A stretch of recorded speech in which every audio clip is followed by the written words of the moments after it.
ప్రభుడును రక్షకుడైన యేసు క్రీస్తు ప్రశస్తమైన నామంలో పరిశుద్ధాభిషేక అగ్ని పరిచర్య అంతటి తరపున వందనాలు చెప్తారా? బయట ఉన్న వాళ్ళు ప్రైజ్ ద లార్డ్. దేవుని సన్నిధి మనతో ఉండునుగాక. బయట ఉన్న వాళ్ళు కాస్త ఇటు చూడకుండా వాక్యం మీద దృష్టి పెట్టండి. దేవుని వాక్యం చాలా విలువైంది. దేవుని వాక్యమే మన నిత్యత్వాన్ని కట్టేది. ఏదో చర్చికి వచ్చాను, హాజరై వెళ్ళిపోయారంటే అది భక్తి కానే కాదు.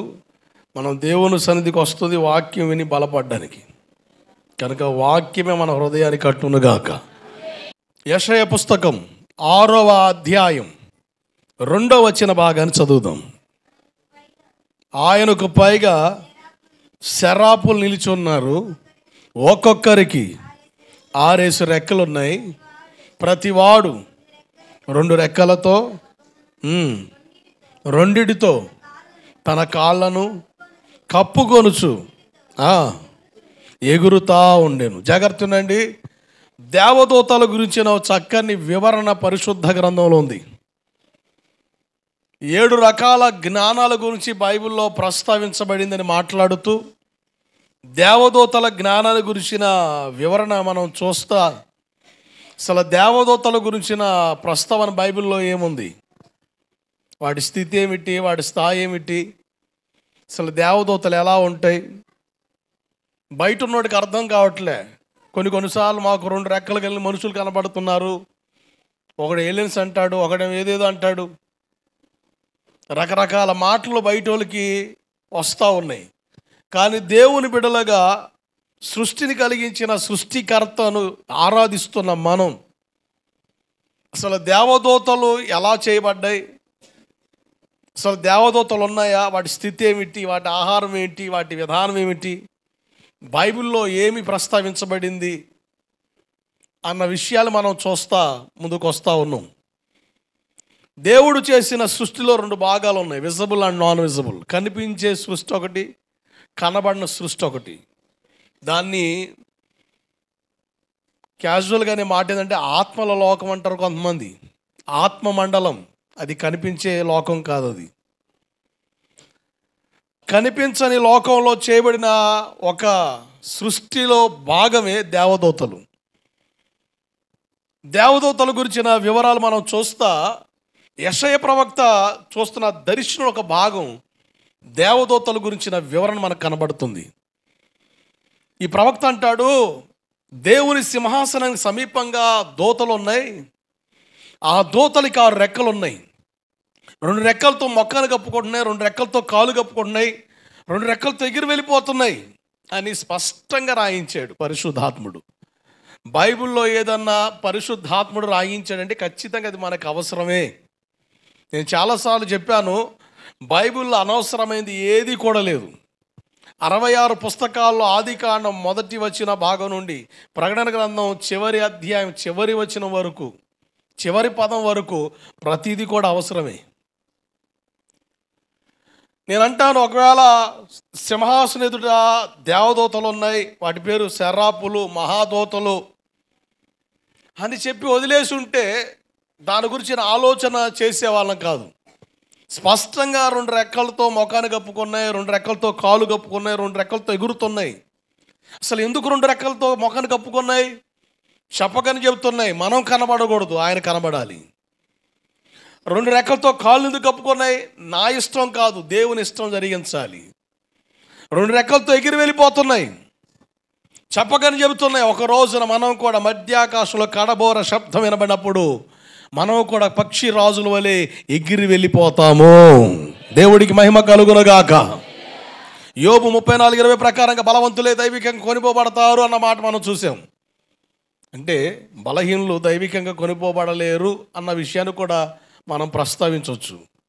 అసలు ఏ రకమైన బలం ఇది? తింటే వచ్చే బలమా, తాగితే వచ్చే బలమా, వ్యాయామం చేస్తే వచ్చే బలమా, నిద్రపోతే వచ్చే బలమా? కాదు కాదు, ఆత్మ సంబంధమైన బలాన్ని గురించిన వివరణ బైబిల్ చెబుతుంది. ఎస్తేరు పుస్తకం 10:2-3 వచనాల్లో మొర్దుకై బలమును గూర్చి అన్నాడు దేవుడు. సంసోను బలమును గూర్చి అంటే బలాఢ్యుడు కనుక మాట్లాడడం అవసరం లేదు. చరిత్ర చెబుతుంది సంసోను బలాఢ్యుడని. కానీ ఒక సామాన్య చిరుద్యోగిని గురించిన ప్రస్తావన చేస్తా దేవుడు అంటారు మొర్దుకై బలాన్ని గురించి. మొర్దుకై ఎవరు? ఎస్తేరు గ్రంథాన్ని మీకు పరిచయం చేశాను క్లుప్తంగా. ఈ మొర్దుకై బెన్యామీను గోత్రికుడని బైబిల్ చెబుతుంది. బెనోని, యాకోబు పుట్టిన చివరి కొడుకు పేరు బెనోని అని తన తల్లి కంట ప్రాణాలు విడుస్తా బిడ్డకు పేరు పెట్టి వెళ్ళిపోతుంది. తండ్రి ప్రార్థన చేస్తాడు, వీడు దుఃఖపుత్రుడిగా ఉండకూడదు, వీడి జీవితం దుఃఖకరంగా ఉండకూడదు, ఎవరిని దుఃఖ పెట్టకూడదు, ఇతన్ని కుడి చేతి పుత్రుడిగా మార్చు ప్రభు అని ప్రార్థన చేశాడు. అంటే రాజరికం ఇవ్వు ప్రభు అని అడిగాడు. కుడి చేత ఆయన రాజదండం ఉందని బైబిల్ చెబుతుంది. అంటే చెప్పకని చెప్తున్నాడు యాకోబు గారు, ఈ చిన్నోడిని దుఃఖపుత్రుడిగా ఉంచొద్దు, రాజకుమారుడిగా మార్చమని. యాకోబు చేసిన ప్రార్థన ప్రతిఫలంగానే బెన్యామీను గోత్రికులు రాజరికం వరించింది. దేవుడికి స్తోత్రం కలుగునుగాక. నీ కొరకు ప్రార్థించే సేవకుడు ఉండాలి, నీ కొరకు ప్రార్థించే సేవకుడు ఉండాలి, నీ కొరకు ప్రార్థించే సేవకుడు ఉండాలన్న విషయాన్ని బెన్యామీను గోత్రం మనకు తెలియజేస్తుంది. 2 ఎస్తేరు 2వ అధ్యాయం 21, 22 వచ్చిన ప్రకారంగా ద్వారపాలకుడు పనిచేస్తున్న ఈ మొర్దుకై రాజు ప్రాణాలు కాపాడాడు. అంటే నమ్మకాన్ని కనపరిచాడు, నమ్మకత్వం కనపరిచాడు తన పనిలో. సామెతలు 28:20లో మనం చూస్తున్నాం కదా, నమ్మకస్తుని మెండని దీవెలని. ఏ విషయాలు నమ్మకం ఉండాలి? అన్ని విషయాల్లో నమ్మకం ఉండమని బైబిల్ చెప్తుంది. మీ క్షేమాభివృద్ధి కొరకు 5 విషయాలు మీ ఎదురు తీసుకురా వచ్చాను. 1, దేవుని ఎదుట నమ్మకస్తులుగా ఉండాలి. 2, నీ రక్షణ కొరకు వాడుకున్న దైవజనుడు ఉంటాడు కదా, ఆత్మీయ తండ్రి, సంఘ కాపరి, ఆయన ఎదుట నమ్మకస్తులుగా మనం ఉండాలి. 3, మనల్ని రక్షించిన దేవుడు గాల్లో వదిలేయలేదు. పూటకూల కూలివాని ఇంటికి చేర్చినట్లుగా దేవుడు మనం ఒక సహవాసానికి అప్పగించాడు, ఒక సంఘానికి అప్పగించాడు. సంఘంలో నమ్మకస్తులుగా మనం ఉండాలి.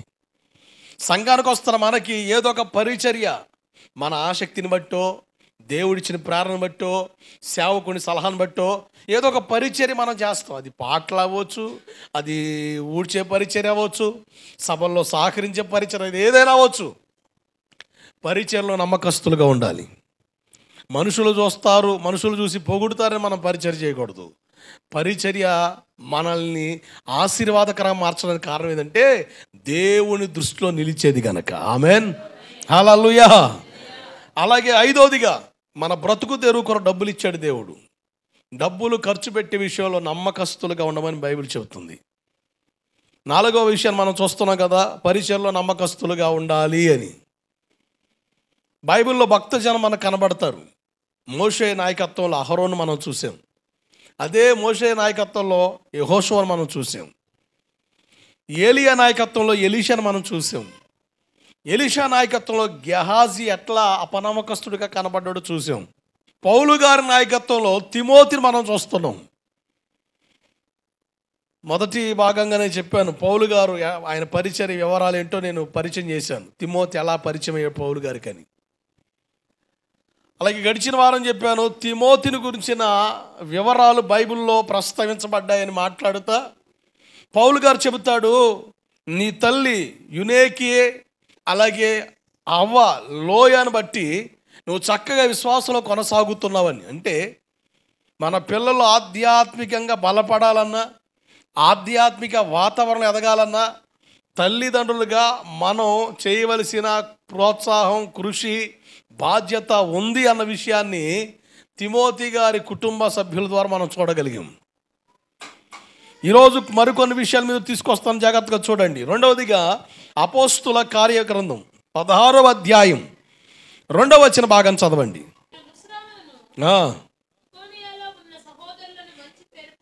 లుస్రాలోను ఇకొనియాలో ఉన్న సహోదరుల వల్ల మంచి పేరు పొందినవాడు. తిమోతిని గురించి చెబుతున్న మాట 2వదిగా, అతడు మంచి పేరు సంపాదించుకున్నాడు. అంటే సాక్ష్యం కలిగి ఉన్నాడు. కుటుంబంలో, సంఘంలో, సమాజంలో సాక్ష్యం కలిగి ఉన్నాడు. ప్రసంగి 7వ అధ్యాయం 1వ వచన భాగంలో సుగంధ తైలము కంటే మంచి పేరు మేలని చెబుతుంది. సామెతలు 22:1 కూడా అదే ప్రస్తావన, వెండి బంగారముల కంటే మంచి పేరు మేలు అని. మందిరానికి వచ్చే వాళ్ళకి, సంఘానికి వచ్చే వాళ్ళకి మంచి పేరు అవసరమా? సాక్ష్యం అవసరమా? అవసరమే. నువ్వు నీ సాక్ష్యాన్ని కాపాడుకోలేదనుకో, అది సంఘానికి దెబ్బ. నువ్వు సాక్ష్యాన్ని కాపాడుకోకపోతే, భక్తి జీవితంలో నడవలసిన దోవలో నడవకుండా లోకాన్ని ఆశించి నడిస్తే, అది సేవకు దెబ్బ, సేవకునికి ఇబ్బంది. ఈరోజు చాలామంది ఆ గ్రహింపు లేకుండా నడిచే వాళ్ళు ఉన్నారు. నాకు ఆ బోలెడు ఆశ ఉందండి, దేవుని పనిలో సహకారం చేయాలని. సరే, నీ ఆసక్తిని బట్టి కాదని ఎందుకు, రా చేద్దు, సహాయం చేద్దు, సహకరిద్దు అని. వీడు ఎట్టా చేస్తా అనే పక్కన వ్యవహారాలు చేస్తుంటాడు.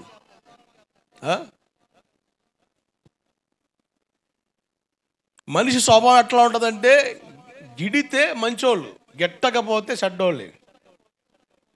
కొంతమంది కళ్ళు సీసీ కెమెరాలకు కనబడుతూ ఉంటాయి. ఈ ఆడ దొరుకుద్దా, పొరపాటు చూద్దాం, వెతుకుదామని. అటువంటి వాళ్ళు ఉన్నారు. చాలా బాధాకరం ఏదంటే, ఒక అన్యుణ్ణి, నేను ఒక క్రైస్తవుడిగా మారాను, సేవ చేయాలనుకోలేదు, సేవకుడిగా తీర్చిదిద్దబడ్డాను. కానీ క్రైస్తవ సంఘాల్లో నేను చూసే దౌర్భాగ్య పరిస్థితి అంటే, అన్యుడు సంఘాల గురించి మాట్లాడు కానండి, పక్క సంఘానికి వెళ్ళే వాళ్ళు ఇంకో సంఘాన్ని గురించి తెప్పొడిచి మాట్లాడతారు. ఇదేమి దరిద్రమో నాకు అర్థం కాలేదు ఇంతవరకు. దైవత్వ ఆలోచనలు రవ్వంతా కూడా రావని పరిస్థితులు కనబడుతున్నాయి. భలే ఆశ్చర్యం. క్రైస్తవ పాలన మరీ దారుణం. అన్యుల మధ్య సేవ చేస్తున్నాం అనుకోండి, ఒరే మాట్లాడకూడదు, వాళ్ళు దేవుని పిల్లలు రబ్బో వదిలే అంటాం. వీళ్ళు అట్ట కాదు, కోడిగుడికి ఏకల్లాగాలని చూస్తారు. సాగు తెలివితేటలు. నీకు తెలియంది కాదు, నాకు తెలియంది కాదు వ్యవహారం. చాలా విచిత్రం. యేసన్న గారు సేవ చేస్తున్న ప్రారంభ దినాల్లో ఒక యవనస్తుడు వచ్చి, అన్నా నీతో పాటు నేను కూడా సేవలో ఉంటానన్నాడు. మంచిదిరా, సహకారంగా ఉంటానంటున్నావు కదా, సరే అని. వీడు ఆ యేసన్నతో మాట్లాడి, అన్నా సెంటర్కి వెళ్ళి అతను పోయి శుభ్రంగా గుండు కొట్టించుకొని ఈ కండ్రెప్పలు కూడా తీయించాడు. ఏంటి, గుండు కొడితే కొట్టించుకున్నారా నాయన, ఈ కండ్రెప్పలు ఎందుకు తీసారా, చూతుండే సైతాన్గాళ్ళగా ఉన్నారా ఉనీడగా అని ఆయన అంటే, అన్నా సోకులు ఉండకూడదు అన్న సేవకి. ఏంటి, వా ఏముండకూడదు, సోకులు ఉండకూడదన్నా. ఏందన్నా సోకులు ఉండడు, ఏందన్నా సోకులు ఉండకూడదు అన్నమాట. ఊరి ఏం వైరాగ్యంరా, ఏమి సమర్పణరా నీదే, అసలు ఎంత లోతు ఎట్టొచ్చిందిరా నీ. కానీ ఆశ్చర్యపోయి సర్లే అని చెప్పేసి ఆయన కాసేపు సాధిరుతానా, స్వార్థకి వెళ్దాం పోదాన్నా, ఆ ఊరు పోదాం అంటాడు, ఈ ఊరు పోదాం అంటాడట. అసలు ఆ నెల రోజులు అల్లాడించాడు ఆయన. ఊరు నాయన, ఈయన చూస్తే నాకేసి జ్ఞాతుందిరా నాయన, నేను సేవకు వచ్చాను, ఈడు విశ్వాసి, ఈడు కొన్నంత ఆశ నాకు లేదు, పైగా వైరాగ్యం, ఈడు కొన్న వైరాగ్యం నాకు లేదు, ఏకం కండ్రెప్పలతో కూడా తీసేసాడా. అసలు ఏం ప్రతిష్టరా, ఏమి నిష్టరా, అబ్బాబ్బాబ్బా అని బోలే సంబరపడతా ఉండాడు. నెల రోజులు గడిచింది. రాబాయ్ నేను ఆ కోటానికి వెళ్ళి వస్తా ఉండని చెప్పి ఆయన పోయాడు.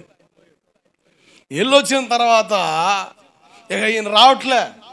ఈ వచ్చిన కుర్రోడు ఏడురా ఆయన, ఎడిపోయాడు అని దేవులు ఆడుతుంటే 2 నెలలు కనబడ్డాడు.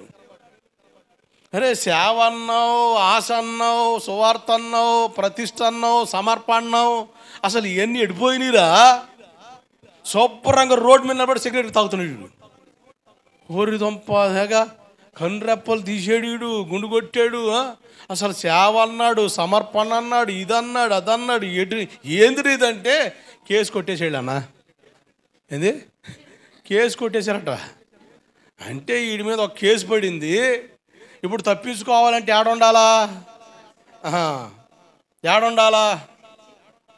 ఎలక్షన్ మూమెంట్లో ఏయ్ అని పోలీసులు కొడుతుంటే కొంతమంది అసలు భయభక్తులు కలిగిన వాళ్ళు లేక చర్చిలోకి వస్తారు. అరే ఎప్పుడు రానుడు ఎందుకు వచ్చాడు రా అంటే, పాస్ గారా నాకు అర్థం అవుతుందిగా, ఆ బయట లాఠీ ఆడుతుంది, ఈయన ఏం చేయలేడు పోవాలిగా, ఇంకేడనుకో లాఠీ ఆడదుగా. వచ్చాడండి ఎస్ఐ కానిస్టేబుల్, పాస్ గారు ఏమనుకోండి మీరు చర్చి మూసి ఇంటికి వెళ్ళండి, ఏమను, సరే సరే కావు, అదే బయట ఉండేనా పడతాయి. జాగ్రత్త. మంచి పేరు కలిగి ఉండడం ద్వారా సేవ పాడవదు నీ ద్వారా. దేవుడికి స్తోత్రం కలుగునగాక. ఈరోజు చాలామంది తిమోతిని గురించి ప్రస్తావన ఎందుకు నొక్కి ఒక్కానించి మాట్లాడించాడంటే, ఇతడు సంఘంలో చక్కగా పరిచర్య చేస్తున్నాడు, చక్కగా పరిచర్లో పాలు పొందుతున్నాడు, అన్ని విషయాల్లో పర్ఫెక్ట్గా ఉన్నాడు. తిమోతి ఒక యవనస్తుడు, ముసలోడు కాదు, మంచి యవ్వన దశలో సేవకు వచ్చాడు. చిన్న వయసులో రక్షింపబడ్డాడు. 13-14 సంవత్సరాల వయసులో రక్షణ పొంది చిన్న వయసులో రక్షింపబడ్డాడు. సువార్త ద్వారా పట్టబడ్డాడు. పౌలు గారు సువార్త ద్వారా రక్షింపబడ్డాడు.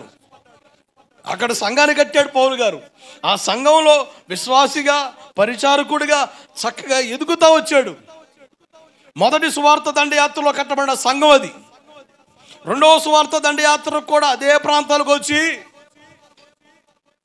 బర్నబాస వదులుకొని వెళ్ళిపోయాడు. జాన్ మార్క్ గురించి వాదన పెట్టుకొని, పౌలు గారు ఈడు పనికిరాడు సేవకని, ఈడే ప్రయోజనం కూడా వచ్చాడని ఆయన, ఇట్లా వాదోపాదాలు తీవ్ర వాదం జరిగి ఆయన ఒకటివైపు వెళ్ళిపోయాడు. ఈయన మరలా మొదటి సువార్త దండయాత్ర చేసిన ప్రాంతాలకు వచ్చాడు.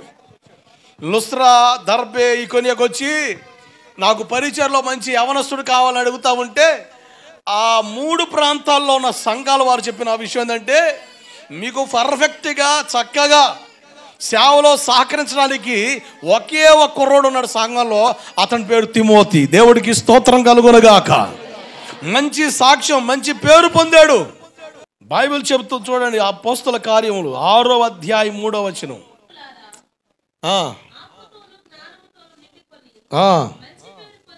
మంచి పేరు పొందిన ఆదిమ సంఘంలో కొంచెం సొనుగుడు మొదలైంది. రోజు వండుకోవడం, తినడం, ప్రార్థన చేయడం, వండుకోవడం, తినడం, ప్రార్థన చేయడమే. ఎవడు కొన్నదో వాడు తెచ్చి చర్చిలో పెట్టేస్తున్నాడు. ఇక ఆడున్నోళ్ళు వండుకొని తినడం, ప్రార్థన చేయడం, వండుకొని తినడం, ప్రార్థన చేయడం. ఇక యూదులు, గ్రీకు దేశస్తులు, రకరకాల తెగలవారు మారుతా సంఘంలో చేరుతా ఉన్నారు.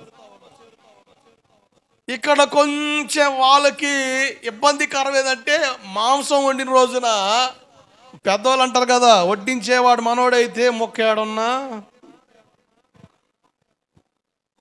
ఇప్పుడు చర్చిల్లో వంట కార్యక్రమం జరిగినాయి అనుకోండి, వంటకాడు మేనుగుండి పనిచేసిన ఉన్నారు అనుకోండి, కొంతమంది చూస్తుంటారు, వాళ్ళ మనవాళ్ళని మనవరాళ్ళని పిలిచి లైన్ కూర్చోబెట్టి దగ్గరుండి పెడుతుంటుంది ఈ తల్లి. ఇది ఏడుండి చర్చిలో ఉండి, చూసావా ఆ అమ్మాయి, చూసావా అలవలు మొత్తం తెచ్చి లైన్ పెట్టి పెడుతుంది. ఇక మేము పెట్టలేమా ఏంది? వచ్చిందా సొనుగు? వస్తుందిగా, ఆటోమేటిక్గా వచ్చేద్ది.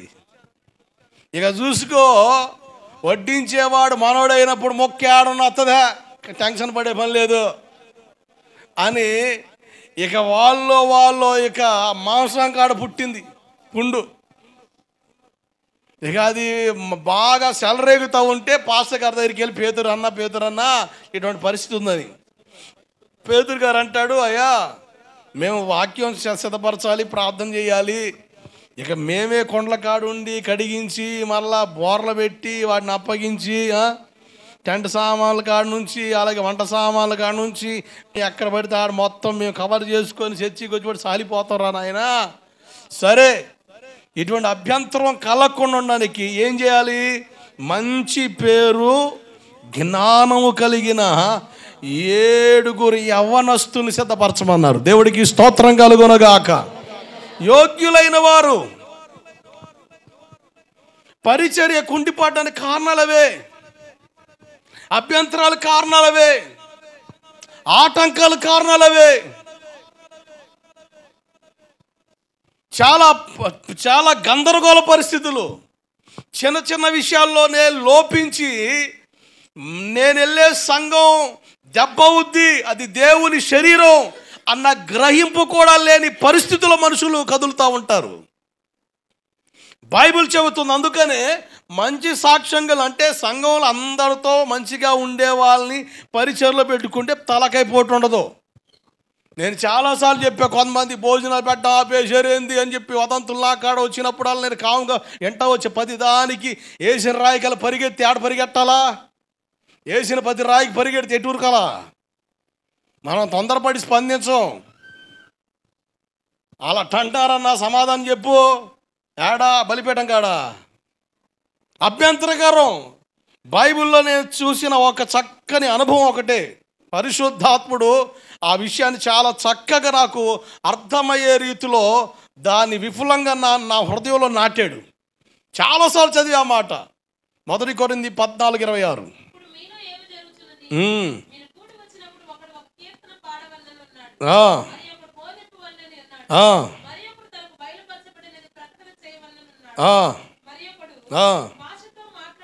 భాషలతో మాట్లాడాలనుకుంటున్నాడు. సరే,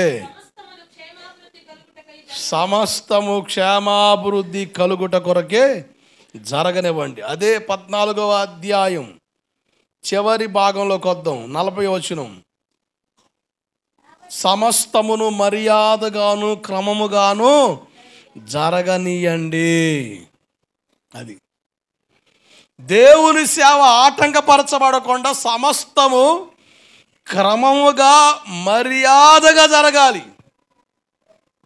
డిస్టర్బెన్సెస్ ఉండకూడదు.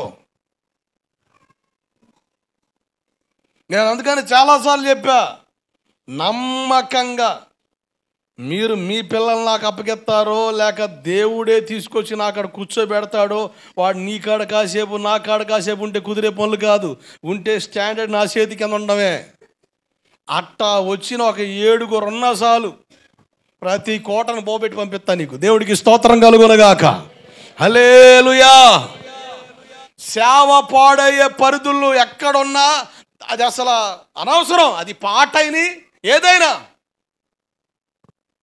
అది ఏదైనా కూడా ఒకటి అంటాడు, సంఘ క్షేమం కొరకే జరగనివ్వండి. సంఘ క్షేమాభివృద్ధి జరగకపోతే తీసి పక్కన పెట్టేయి. దానివల్ల ఉపయోగం లేదు. మంచి పేరు కలిగిన వ్యక్తి అని బైబిల్ ఎందుకు తిమోతి గురించి ప్రస్తావించిందంటే, తిమోతి ఒక దైవజనుడి వెనకాల సేవకి వెళ్ళబోతున్నాడు కనుక. దేవుడికి స్తోత్రం కలుగునుగాక. ఒక దైవజనుడు వెంబడించే వాళ్ళకి ఉండాల్సింది ఏం చెప్పండి? మంచి పేరు. మంచి పేరు అంటే ఇప్పుడు పేర్లు పెట్టేటప్పుడు మంచి పేరు పెట్టమంట. ఆ పేరు అనుకున్నావు, నీ తెలివితేటలు పాడుగాను. దేవుడికి స్తోత్రం కలుగునుగాక. మంచి పేరంటే విలువ. నీకు సాక్ష్యం ఉండాలి. సాక్ష్యం ఉండాలి.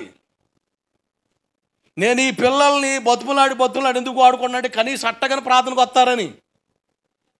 నాకున్న రవ్వంత ఇంట్రెస్ట్ నీకుంటే వాడు సక్కరంగా భక్తిలో కూర్చుంటాడు. దేవుడికి స్తోత్రం కలుగునుగాక. నాకు చెప్పే సాకు నాకు చెప్తాడు, నీకు చెప్పే సాకు నీకు చెప్తాడు. ఏం చెప్పాలి? ఒకటే కారణం, కనీసం అలాగనే దేవుని సన్నిధికి వస్తారు, అలాగని దేవుని వాక్యం అంటారు. ఇక్కడ ఉండే ప్రతిదీ నేను ఆపరేట్ చేసుకోగలను, తిప్పలబడి చేసుకోగలను. అయితే ఒక అర్ధగంట లేట్ అవుతుంది అంతే. విషయం ఏంటంటే ఒకటే, కనీసం అలాగైనా దేవుని సన్నిధిలో అగపడతారు అని. నువ్వు ఎట్టా చర్చికి వచ్చినారే, అబ్బాయి చర్చికి రావాలి, రాలేదు అనుకో బాగుంటుంది ఈరోజు అంటావా? భుజా నేను చర్చికి పోతున్నా కానీ కుక్కలు వస్తున్నాయి కానీ కాపలు ఉండే, నీ తెలివితేటలు పాడుగాను. ఏదో కోణంలో దేవుని సన్నిధికి రప్పించి దేవుని వాక్యం వినడం ద్వారా కనీసం ఏదో ఒక మాట వాళ్ళని తాకుద్దనే ప్రయాస. అంతకు మించిన ప్రయత్నం ఏమీ లేదు. నేను లేచి ఒక అర్ధగంట కేటాయిస్తా, ముదురు క్యాండిడేట్లు మొత్తం ఫోన్లు చేస్తుంటా. దేవుడికి స్తోత్రం కలుగును కాక. కాస్త గట్టి క్యాండిడేట్లు అనమాట. ఆ క్యాండిడేట్లు కొంచెం టచింగ్ ఎత్తుంటాం రింగ్లో. ఏం చేద్దాం, ఏదో ఒక ప్రయత్నం. మిగతా వాళ్ళ మీద కొంచెం నమ్మకం వచ్చేస్తారని. కొంతమంది బ్లైండ్ నమ్మకం, కళ్ళు మూసుకొని చెప్పక వాళ్ళు మానరు వస్తారంతే. ఆ సాక్ష్యం నీకోసం నేను చెప్పాలి. ఎవరు వచ్చినా రాకపోయినా అండి, ఏ పరిస్థితుల్లో ఉన్నా దైవజనుడిగా నేను వచ్చి ఇన్ని సంవత్సరాలు అవుతుంది, ఇన్ని సంవత్సరాలు నేను చెప్పగలను, నా వెనకాల వీళ్ళు ఖచ్చితంగా కనబడ్డారు అన్న సాక్ష్యం దైవజనుడు పలకడం పరలోకంలో నీకు బహుమానంగా మారుతుంది. దేవుడికి స్తోత్రం కలుగునుగాక. హల్లెలూయా. మేము మీకోసం సాక్ష్యం చెప్పాలి, వీళ్ళు యోగ్యులని మేము చెప్పాలి. దేవుడు పిలిచి అడుగుతాడు సేవకుల్ని, వీళ్ళు ఎట్ట ఉన్నారని మేము రిపోర్ట్ చెప్పాలి. ఆ రిపోర్ట్లో ఖచ్చితంగా మేము చెప్పాలి సాక్ష్యం. అంతేగా నీకు అంతా తెలుసు కదా నాయన, నీకు తెలియంది ఏముందిలే ప్రభు, నేను మాట్లాడితే కోపాలు తాపాలు వస్తాయి, ఎందుకు వచ్చిన గొడవలే, నువ్వే నీకు తెలుసుగా, చూసుకో అయ్యా. వీళ్ళు మానరు, నమ్మకస్తులకున్న యోగ్యతది. ఆమెన్. నమ్మకత్వాన్ని కాపాడుకో. మనం భక్తి చేసే దేవుని కొరకంతే, నువ్వు వచ్చిన దేవుని కొరకే. మనిషిగా నేను కనబడచ్చు, కానీ నీకు కనబడాల్సిన స్వరం దేవునిదై ఉండాలి. అట్లా నువ్వు కనెక్ట్ అయితే నీకు దేవుడికి అడ్డుగా ఏది రాదంతే. ఆమెన్. వేటినో కోరుకొని ప్రార్థనలు మారుకునే వాళ్ళు లేరండి, వేటిను ఆశించి ప్రార్థనలకి పంగనామాలు పెట్టే వాళ్ళు లేరండి. నాకు ప్రభు పాద సన్నిధి దొరకడం భాగ్యం. అట్లా హృదయాలు కట్టబడ్డేంత ఆశీర్వాదం అండి. మంచి సాక్ష్యం కలిగిన వాళ్ళు, వెలుపట బయట సాక్ష్యం పొందిన వాళ్ళై ఉండాలట. తిమోతి మొదటి పత్రిక 3వ అధ్యాయం 7వ వచనం 10వ వచనం.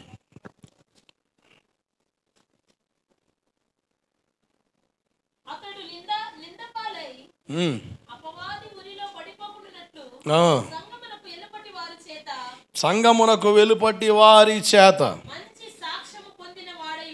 మంచి సాక్ష్యం పొందిన వాడై ఉండాలి. 10వ వచనం.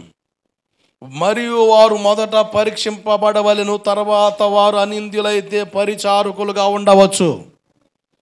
మేము టెస్ట్ చేయాలి. పరిచారకుల గురించి నేను చెప్పేటప్పుడు ప్రారంభ రోజు దినంలో చెప్పాను, నేను సేవకుడుగా మేము పరీక్షించాలి మిమ్మల్ని. కానీ ఇప్పుడున్న విశ్వాసులు ఎంత డెవలప్ అయ్యారో తెలుసా, వీళ్ళు మమ్మల్ని పరీక్షిస్తారు. పాస్టర్ గారు ఫోన్ చేస్తాడు, లేదని చూస్తున్నా, చేస్తే అప్పుడు చెబుతాం, చేయకపోతే అంతే. నాకు ఫోన్ చేయలేదండి ఆయన. ఇప్పుడు నేనేమనుకుంటా, వీడికి ఫోన్ చేసినా చేయకపోయినా వస్తాడారా నేను చూస్తా, నువ్వు అదే టైంలో నాకు చేస్తాడా చేయడం చూస్తున్నా. అబ్బా క్యా బాత్ హే. బైబిల్ చెబుతుంది మేము పరీక్షించాలి, అన్ని విధాలుగా పరీక్షించి అప్పుడు అయ్యా యజరత్వం అని అర్థమవుతుందా అన్నా, ఇప్పుడు నా మీద నమ్మకం కలిగిందంటే ఆ నమ్మకం నాకు కలిగేది కాదు, ఇది దేవుడికి స్తోత్రం కలుగును గాక.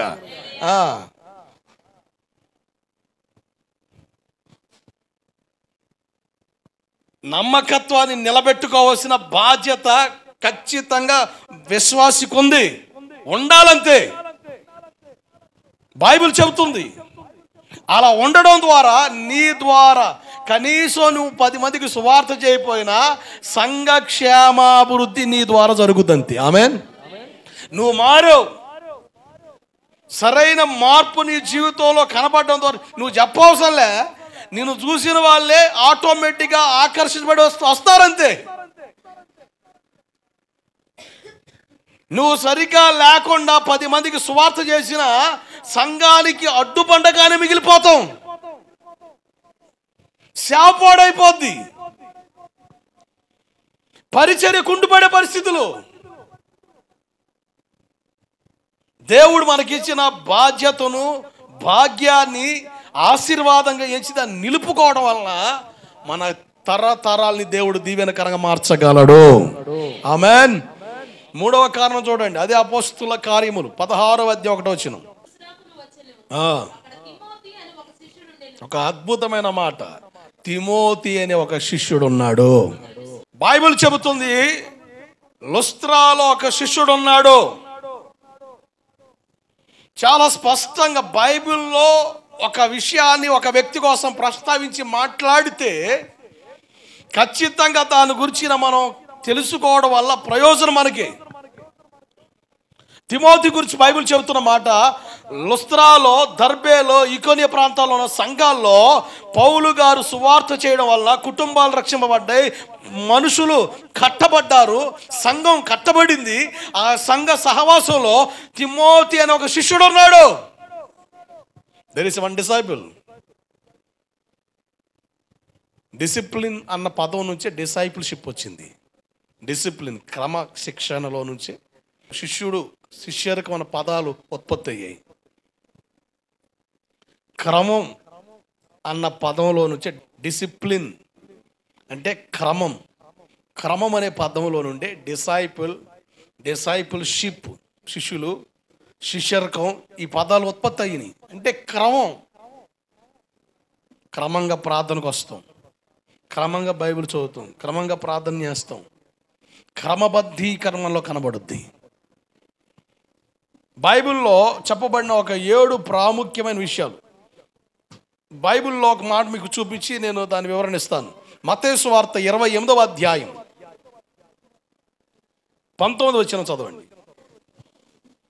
మత్తయి సువార్త 28:19. కాబట్టి మీరు వెళ్ళి సమస్త జనులను విశ్వాసులుగా చేయండి అన్నాడా? సమస్త జనులను పరిచారకులుగా చేయమన్నాడా? బైబిల్ చెబుతున్న మాట శిష్యులుగా చేయాలి. ఆ శిష్యరిక అనుభవంలోనికి ప్రజలు రాని కారణాన్ని బట్టి మేము విభాగాలు చేసాం. విశ్వాసి, పరిచారకుడు, శిష్యుడు, సేవకుడని. విశ్వాసి చర్చికి ఒక అర్ధగంట లేటుగా వస్తారు వాళ్ళు. పరిచారకుడు, పరిచర్య చేసేవాళ్ళు ఒక అర్ధగంట ముందలు వస్తారు. శిష్యుడు పరిచారకుడి కంటే ఒక అడుగు ముందలే ఉంటాడు. దేవుడికి స్తోత్రం కలుగునుగాక. ఎందుకంటే దైవ సేవకుడికి ఏ టైంలో ఏ అవసరత ఉంటుందని అందుబాటులోకి వస్తాడు. అవిశ్వాసులు నెలకొకసారి వస్తారు. అవిశ్వాసులు కుదిరినప్పుడు వస్తారు చర్చికి, కుదరకపోతే కుదరలేదులేండి. దేవుడు తెలియంది ఏముంది? తెలుసు అంతా. నీకు ఎట్ట పులిసి పెట్టాలని బాగా తెలుసు. మనం చెప్పే డైలాగ్ దేవుడు తెలియంది ఏముందండి? ఆదివారం పాదం పోలేకపోతే దేవుడు తెలీదా?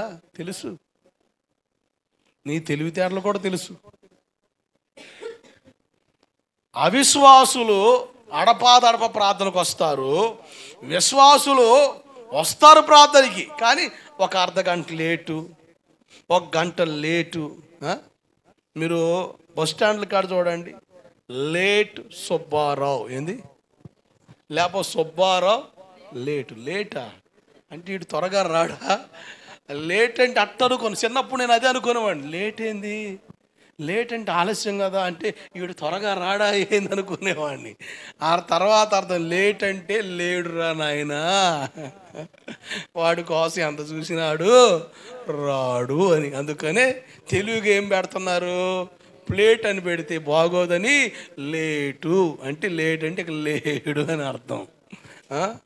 ఎప్పుడు లేటేనా అంటే అర్థం ఏంటి? నువ్వు బతికున్నా కానీ జీవించుతున్న పేరు మాత్రం నీకుంది, కానీ నువ్వు సచ్చినోడివే. ఇక లేటే, ప్రతిసారి లేటేనా? పద్దాకులు లేటేనా? అవును లేటే. ఏం చెప్పాలి?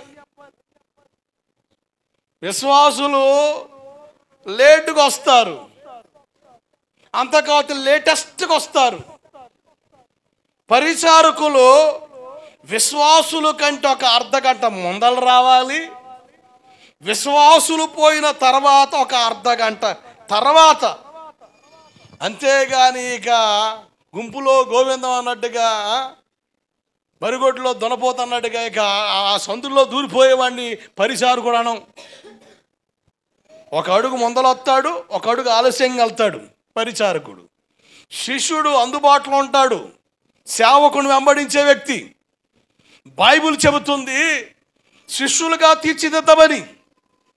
నువ్వు విశ్వాసివో, పరిచారకుడివో, శిష్యుడివో, ఏ జాబితాలో ఉన్నా ఇప్పుడు చెప్పే ఈ 7 అనుభవాలు గుండా మనం కట్టబడినప్పుడే మన ద్వారా దేవుని రాజ్య వ్యాప్తి జరుగుద్ది. ఆమేన్, హల్లెలూయా. ఒకటి కారణం, నమ్మ పలుకులు పలకూడదు, నమ్మకస్తులుగా ఉండాలి. ఎట్లా ఉండాలి చెప్పండి? ఏం చేయాలి? నమ్మ పలుకులు పలికేవారు కాదండి. నమ్మి నానపోతే పులిసి బూరయిందా గారయిందా? ఏందో మరి గోరైందని అంటే చూస్తున్నాను. నమ్మ పలుకులు పలికేవారు కాదు, నమ్మకస్తులుగా ఉంటారంతే. వాళ్ళకున్న యోగ్యత అది, వాళ్ళ స్టాండర్డ్ అది, వాళ్ళ స్థాయి ఏంటంటే నమ్మకత్వం. రెండవ కారణం బడాయి కాదు, బాధ్యత కలిగి ఉంటారు. ఎలా ఉంటారు? జవాబుదారితనం. బడాయి మాటలు చెప్పరు. మా పాస్టర్ గారు అటు చేశాడు, ఓ అమ్మో మాకు అర్థం కాలేదు, ఎందుకో ఆ సంఘాన్ని పోయి మేము తేడా చేస్తున్నాం, ఎందుకో ఆ సంఘంలో ఉండిపోతున్నాం, ఎటైనా పోతే బ్రహ్మాండంగా ఉంటుందేమో. అబ్బా నీ బడాయి తగలడా? జవాబుదారితనం. మనం వెళ్ళే సహవాసం మీద రాళ్ళు వేసే వాళ్ళు ఉంటారు, బురద చల్లే వాళ్ళు ఉంటారు, బలహీనలు ఉంటారు. సంఘానికి వచ్చేవాళ్ళే ఆడ జరిగిందా మాకు తెలియదే, మేము ఆ చర్చికే పోతాంగా, మాకు తెలియదు, ఎందుకంటే నువ్వు సగం నిద్రపోతావుగా, నువ్వు సగం నిద్రపోతావుగా. అరే నువ్వు వెళ్ళే చర్చి చెబితే నీకు తెలీదా? కొంత భలే విచిత్రంగా ప్రవర్తిస్తారండి. అంతా తెలిసినా కూడా ఏమీ తెలియనట్టు గడుగుతారు. అది ఒక తెలివితేటలు అనుకుంటారు. నీ తెలివి తెల్లారు. రెండు పిచ్చిపోకలు మనకు ఉండకూడదు. నేను చెప్పి అందుకని సంఘాన్ని గురించిన ప్రత్యక్షత ఉండాలి. ఏముండాలి? ఏ సంఘానికైతే దేవుడిని జతపరిచాడో ఆ సంఘాన్ని గురించిన ప్రత్యక్షత నీకుంటే ఎవడు ఏం చెప్పినా కూడా సహవాసం వదిలిపెట్టవు. దేవుడికి స్తోత్రం కలుగునుగాక. రెండు, దైవ జనుడు గురించిన ప్రత్యక్షత ఉండాలా. సునేమి గండ్రాలేమంది? పక్కపక్క వాళ్ళు ఏందయ్యా నువ్వు లేనప్పుడు ఆయన కూడా వస్తున్నాడు ఇంటికి, పిల్లల్ని అడిగితే పాస్టర్ అంటారు, ఏళ్ళపాళ్ళ కొని వస్తుండేది, ఆయనేం పాస్టర్ అయ్యా, అందరు పనులు పోయినప్పుడు వస్తారా, మధ్యాహ్నం పూట వస్తారా, పొద్దు నువ్వు ఉన్నప్పుడు రావచ్చుగా, ఏమోనమ్మా మాకు కూడా ఏదో డౌట్గా ఉంది. అసలు ఎట్టా కొంపడి పెట్టేవాళ్ళు భలే మాట్లాడతారు. ఇక ఆ మాటలు నిజమే అని చెప్పేసి అంటేసుకుంటాం మనం. కానీ ఆమెమో తెలుసా, అయ్యా మన ఇంటికి వచ్చి చూపవచ్చున్న వాడు కారుల మీద తిరిగే దైవజనుడు కాదు, కాలర్ ఎగరేసి తిరిగే దైవజనుడు కాదు, కానుకలు కోరేవాడు కాదు, భక్తి కలిగిన దైవజనుడు. దేవుడికి స్తోత్రం కలుగునగాక. దైవజనుడు గురించిన ప్రత్యక్షత ప్రతి విశ్వాసికి ఉండాలి. ఒక దైవజనుడు వెంబడించినప్పుడు ఆ దైవ సేవకుని ప్రత్యక్షత నీకు ఉండాలి. తిమోతికి ఉంది, పౌలు గురించి తిమోతికి ఉంది.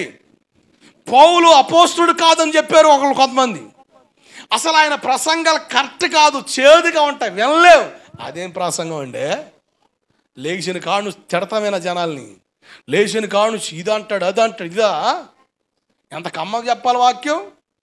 ఒక నవ్వు లేదు, ఒక పువ్వు లేదు. అబ్బా అమ్మ, వాక్యంలో కూడా ఒక నవ్వు లేదు, ఒక పువ్వు లేదు అట. అసలు ఏం చెప్పాలి వీళ్ళకి? ఏదో మరి మొహం మా పాస్ట్ అడ్డు పెడతాడంటే ఆయన ఆస్తి అది మేము సగం తిన్నట్టు పెడతాడు మొహం. వారు ఆయన నీ దైవజనుడు గురించిన ప్రత్యక్షత నీకు ఉండాలి. ఎంతమంది ఏం మాట్లాడుతున్నా చెవిటి పాములాగా ఉంటావు నువ్వు. దేవుడికి స్తోత్రం కలుగునుగాక. హల్లెలూయా. చెవిటి పాములాగా ఉంటావు నువ్వు, అంటే కానీ చెవిటి పర్రలాగా ఉండవు. ఎట్టా? చెవిటి పర్లే అట్టాగమ్మా ఎట్టాగమ్మా అని చెవిటి పర్లేగా వారం చెప్పవు. నీ దైవజనుడి గురించి ప్రత్యక్షత ఉండాలి. నేను మరొక మాట చెప్తున్నా, నీ దేవుని గురించి ఒక ప్రత్యక్షత ఉండాలి. ఒకడు అంటాడు పరిశుద్ధాత్ముడే దేవుడు అంటాడు, ఒక ఆయన యేసుప్రభు అంటాడు, ఒక ఆయన యెహోవా అంటాడు. అసలు వీళ్ళెవరు కాదురా నాయన. ఈ మధ్య ఇంకో గుంపు తయారైంది, పరలోకం తెల్లట. ఎవరు? పరలోకం తెల్లట. ఆయన వచ్చి వెళ్ళిపోయాడు, మా ఫాదర్ వెళ్ళిపోయాడు, మమ్మీ ఈజ్ కమింగ్ అంటున్నాడు. మమ్మీని పట్టుకుంటే వెళ్ళిపోతామట. పరలోకం తల్లి. దేవుని గురించిన ప్రత్యక్షత ఉండాలి. ఎవరినొచ్చి దుర్బోధకుడు ఎవరినొచ్చి నాతో వాదిస్తే బైబిల్లో ఎన్ని రెఫరెన్స్లు చూపించని, నా హృదయాన్ని కట్టిన సత్యం, నేను ఎరిగిన సత్య దేవుని ఆ ఉనికిని నేను మరిచిపోలేను. దేవుడికి స్తోత్రం కలుగునుగాక. ఒక అన్యుడు వచ్చి యేసు ప్రభు దేవుడు కాదని పలుకని చంపుతానన్నా కూడా నేను ఎరిగిన ప్రత్యక్షతని మరవను. ఎప్పటికైనా చస్తా. అదేది ఎట్ట చత్తి కనతగా, సావు ఎట్టగానే వస్తుంది. అది దేవుడి కూడా చచ్చిపోతే కనము కదా. దేవుని గురించిన ప్రత్యక్షత నీకు ఉండాలంతే. ఈ అనుభవం నీకున్నప్పుడు బాధ్యత కలిగి ఉంటా. ఎట్లా ఉంటావు? జవాబుదారితనం, రెస్పాన్సిబిలిటీ ఉంటుంది నీకు. పిచ్చి పిచ్చి మాటలు విని బలహీనపడుతున్న వాళ్ళకి సమాధానం చెబుతావు. అదిగో ఆ మాటలు విని అభ్యంతరపడవద్దు, అది కరెక్ట్ కాదు. జవాబుదారితనం, రెస్పాన్సిబిలిటీ. ఈరోజు యూట్యూబ్లోకి వెళ్ళండి, అసలు ఏమైపోయింది సేవ అంటే, పక్కోడు సేవను పాడు చేయడం సేవ అయిపోయింది. పక్కోళ్ళు సేవని పాడు చేయడమే పెద్ద సేవ. ఇంతకు మించిన సేవ కనబట్టలే నాకు యూట్యూబ్లో. ఇతగాడు ఎలిగేషన్స్ తీసుకొస్తాడు, అవి విన్నోళ్ళు కొంచెం అభ్యంతరపడే పరిస్థితులు ఉంటాయి. వెంటనే వాళ్ళు వెంబడించే వాళ్ళు, వాళ్ళ సహవాసం ఉన్న వాళ్ళు జవాబుదారితనంగా, రెస్పాన్సిబిలిటీగా, ఇదిగో అది కరెక్ట్ కాదు, అభ్యంతరకరమైన మాట, అది బాధ్యత. బడాయి ఉండదు, బాధ్యత ఉంటుంది. దేవుడికి స్తోత్రం కలుగునుగాక. మూడవదిగా పెత్తనం కాదు, పనితనం కలిగి ఉంటాం. ఏం కలిగి ఉంటాం? పనితనం. పని చేసేవాడు పని చెబుతామా, పనికి మాలోళ్ళు పని చెప్తామా? అంటే చెప్పిన పని చేసేవాళ్ళు చెబుతాం, మనం చెయ్యం, ఆ పని చెడగొడతాం. ఇక చూస్తుంటాంగా. ఒకవేళ మేము కావాలన్నా దేవుడు ఊరుకుంటాడా? అది దేవుని సేవగా తీసి పక్కన పెడతాడు. ఇది నాది కాదు, ఇది దేవుని పని. ఒకవేళ నేను ఒక మాట అంటే ఫీల్ అవుతావేమో, బాధపడతావేమని నేను అనుకోని దిగమింకోవచ్చు. కానీ దేవుడు చూస్తున్నాడుగా. ఆయన ఓర్వకపోతే సేవ పాడవుతుంటే నిన్ను తీసి, కరివేపాకు తీసి పక్కనేస్తాడు. పనితనం కలిగి ఉండాలి. సంఘ క్షేమం కొరకు నీ వంతు ఏది? ప్రార్థన చేయగలవా? సంఘ క్షేమాభివృద్ధిలో, సంఘ సహవాసంలో పాటలు పాడి క్రమంగా చక్కగా దైవికంగా బలపడగలవా? ఏది నీ వంతు? అంతేగాని పెత్తనం చేయడానికి ఇక్కడ ఏం లేదు. నేను చాలాసార్లు చెప్తాను, సంఘంలో ఎవరి పెత్తనం లేదండి. పెత్తనాలు కోరే సంఘాల్లో గందరగోళాలు, అభ్యంతరాలు తప్ప ఏమీ కానరావు. దైవజనుడు దేవునికి మనకు మధ్యవర్తిగా ఉన్నాడు. ఆయన మాటకు మేము విలువివ్వాల్సిన బాధ్యత ఉంది. అసలు సేవకుడి మీదే పెత్తనం చేయాలన్న పైత్యం ఆలోచన కలిగి ఉంటే సంఘాలు గందరగోళాలు, గజిబిజి, విచ్చలవిడితనం అయిపోద్ది. అందుకని నేను పెద్ద పాలేరుని, నాకు సహకారం మీరు ఉంటుంది అంతే. ఇక్కడ పెత్తనం చేసేదంటే ఏమనలేదు. చర్చిలో వాళ్ళ పెత్తనం ఏంది? అసలు నాకు మైండ్ పోద్ది. అసలు ఎవడి పెత్తనం? అసలు పెత్తనం కానీ చూస్తే నువ్వు చెప్పవసరం లే, వాడిని ఆడే తొక్కుతా. నేను పెద్ద క్రాకు. నాకు అసలు చికాకు. దేవుని పని అభ్యంతరపడే పరిస్థితులు కనబడితే తొక్కుతా. అవసరంలే. ఉపయోగపడిన నీ పనితనం దేవుని పనిలో ఎందుకు? వాళ్ళ పెత్తనం ఏందండి? అసలు పెత్తనం ఏం లేదు. నేనంటున్నా, నాకు అప్పగించబడిన ఈ సేవలో పెత్తనాన్ని నేను కోరను. కారణం ఏంటంటే దేవుడు కోరలేదు గనక, కోరడు గనక. వాళ్ళ పెత్తనం ఏంది, వీళ్ళ పెత్తనం? అసలు పెత్తనం ఏమిటిది? నువ్వు వచ్చి నా మీద పెత్తనం చేస్తున్నావు. కాకపోతే నేను చెప్తా, అసలు సంఘంలో పెత్తనాలు ఉండకూడదు. పెత్తనదారితనం కాదు, అది పెద్దరికం కాదు, అది సేవలో క్రమం కాదు. పనితనం కలిగి ఉండు. ఎంతగా తగ్గించుకోవాలో అంత నేలమడు తగ్గి నువ్వు పని చేయి. అది నీకు ఆశీర్వాదకరంగా మారుద్ది. ఆమెన్, హల్లెలూయా. 4, అపార్థం కాదు, అర్థం చేసుకునే వారిగా ఉండాలి. సహవాసాన్ని, సేవకుణ్ణి అర్థం చేసుకునే మనసు ఉండాలి. ఈ మైండ్స్ ఉండవు కొంతమందికి. అర్థం చేసుకునే మనసు ఉండాలి. ఎప్పుడు వస్తాయంటే నీకు సంఘాన్ని గురించిన ప్రత్యక్షత, నీ సేవకుని గురించిన ప్రత్యక్షత ఉంటే ఖచ్చితంగా నీకు అర్థమవుద్ది. ఆదివారం సందపాటే లేదు. నేను ఇన్ని సంవత్సరాలు ఎక్కడ కూడా కానుక ఆశించి బయలుదేరిన దాఖలాలు లేవు. ఆ లెక్కల్లోకి వస్తే చాలా గడించగలను. గడించే కొలది ఏమవుద్దంటే సేవకునికి లెక్కలేని తర్వాత నువ్వు వస్తే అంత పో, రాకపోతే అంత పో. దేవుల్లో ఒదగడం మాకు రాదిక. లెక్కలేని తనం వస్తుంది, పైచమాల పెరుగుద్ది. సేవకుడు మాట్లాడుతా ఇదిగో ఈ గోవిందపురంలో చాలామంది కానుకల కోసమే సందాల కోసం పనిచేస్తున్నారని మాట్లాడుతూ నా పేరు కూడా ఎత్తుకొస్తే ఒక ఆమె ఉండే, ఇదిగో ఆయన ఎవరో తెలుసా? ఎవరు? మా పాస్టర్ గారే. నువ్వు ఎవరి కోసం మాట్లాడు, ఆయన కోసం మాట్లాడితే అసలు నేను అంగీకరించనది. ఎందుకంటే అసలు ఆయన ఆదివారమే కానుక పట్టడా. మరి తెలియకుండా ఎట్లా మాట్లాడుతున్నావు నువ్వు? అంటే నోటుకొచ్చి మాట్లాడేస్తావా? నోటుకొచ్చిందని మాట్లాడేస్తావా? మళ్ళీ ఆశ్చర్యం. విచిత్రమైన మాటలు, విచిత్రమైన పదాలు పుడతా వస్తాయి. నిందలుంటాయి, అపనిందలు చెయ్యని దాన్ని కూడా చేసినట్టుగా నేరారోపణ కలిగించినప్పుడు ఒక అబ్బాయి అన్నాడు, ఏమండి ఆ అబ్బాయి పెళ్ళి మీరు చేశారని. కానీ నేను చేశానా? నాకు తెలియదు, నేను ఎప్పుడు వెళ్ళాను రా నాయన. ఆ ఫోటోలు ఉన్నాయంటండి, సరే చూపించమను. సంతోషంగా అంటే నాకు లాంటి ఎవడు ఉన్నాడు, నేను కూడా చూసి సంతోషపడతాగా. అసలు నాకు తెలియదు, నేను ఎప్పుడు వెళ్ళాను రా నాయన. విచిత్రమైన మాటలు.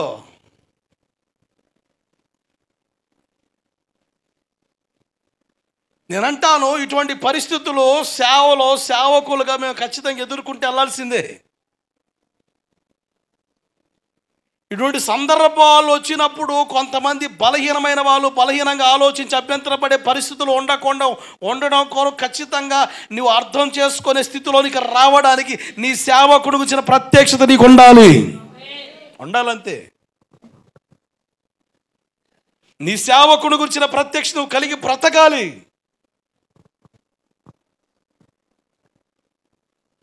ఏసిన రాయి క్యాత్ పట్టుకొని దానికి నేను రిప్లై అవసరం లేదు నాకు. అసలు నేను దానికి ఒప్పుకోను. నాకెందుకు? పొరపాటు ఉంటే గ్రహించి సరి చేసుకుంటే నేను భాగ్యవంతుడిని. లేదనుకోండి, లేని దాన్ని కావించి మాట్లాడుకో, వాళ్ళ దరిద్రం, వాళ్ళ కర్మ. బాధపడవసరంలే, భయపడవసరంలే. నేను ఆరాధించే యేసుప్రభు మీద ఒక ఆయన సినిమా తీశాడు, డార్వన్సీ కోడ్ అని. ఈ డార్వన్సీ కోడ్ అనే సినిమా అమెరికా సంయుక్త రాష్ట్రాలు ఆడితే వందల మంది విశ్వాసులు ప్రార్థనలు మానుకున్నారు. ఎందుకంటే యేసుప్రభు కూడా మనలాంటి మనిషేగా, ఆయన కూడా పెళ్ళి అయిందంటే పిల్లలు ఉన్నారంటగా. అమెరికాలో సగం పాడైపోయారండి ఆ డార్వన్సీ కోడ్ సినిమా చూసి. ఆ డార్వన్సీ కోడ్ సినిమాలో ఉన్న విషయం ఏంటంటే యేసుప్రభు మగ్దలేని మరి అని ప్రేమించాడట. ఒక మంచి లవ్ స్టోరీ కట్టుకుంటూ వచ్చాడు యేసుప్రభు మీద. మగ్దలేని మరి అని యేసుప్రభు ప్రేమించాడట. ఒకరోజు లవ్ ప్రపోజ్ చేద్దానికి వెళితే మగ్దలేని మరి వేరొక పురుషుడితో మాట్లాడుతూ ఉంటే హట్ అయిపోయి హిమాలయాలకు వచ్చాడట. అబ్బా, ఏం చెప్పేవారా కదా. అమెరికా ప్రాంతాల్లో ఏ సేవకుడు మాట్లాడలే. మన భారతదేశంలో సేవకులు సింహగర్జన చేశారు, గర్జించారంతే, సవాలు విసిరారు. మేము ఆరాధించే యేసు ప్రభు పరిశుద్ధుడు కాడని నిరూపిస్తే, సవాలు చేస్తే ఆ సినిమా మన దాకా రాలే. లేకపోతే మన మామూలు కాదు. యేసు ప్రభు కూడా పెళ్ళయిందంటగా మీకేం తెలుసు, తెంగరోళ్ళు ఆడిపోయి బర్రెల్లాగా ఎట్ట డూపుతామంటారు. అసలు మరి పెద్ద జడల బర్రిది. దేవుడికి స్తోత్రం కలుగును గాక. ఎంత తెక్కలోలు చేసి మాట్లాడతారని బయట వాడు కొన్నంత తెలివితేటలు మనకు లేకుండా ఏడిసినాయా?